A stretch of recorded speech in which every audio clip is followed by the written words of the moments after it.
So we've now animated our two layers. We want to add in now some text and animate that. We're going to select the type tool.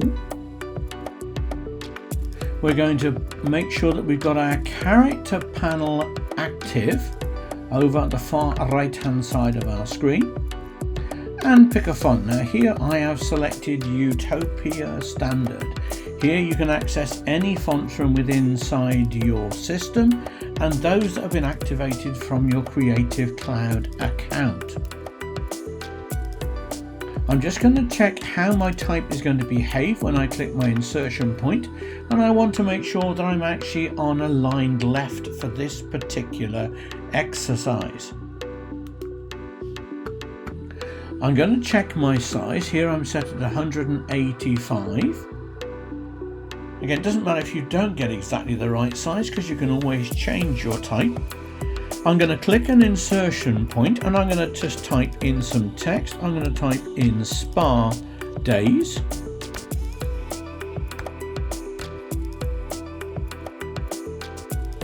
And then I'm going to think about how we can animate this text in rather than just appearing.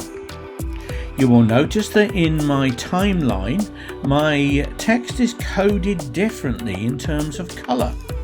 It appears as red. Now, of course, we can control when our text appears by trimming. So that just literally creates a cutoff point. But it'd be much nicer if we just actually fade in our type so that it fades in the very beginning of our composition.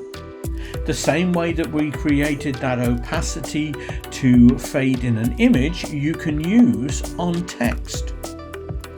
Now, if you specifically only want to deal with opacity, hit the T key on the keyboard with your spa days text layer selected, and it will just open up the opacity settings.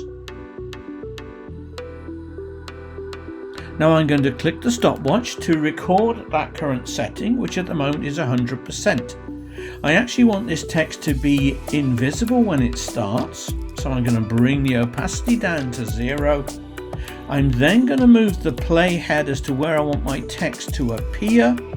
I'm then going to bring the opacity back up to 100.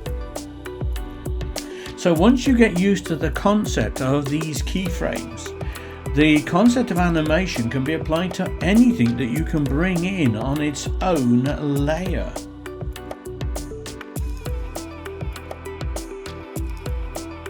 So we can see it now displaying the text.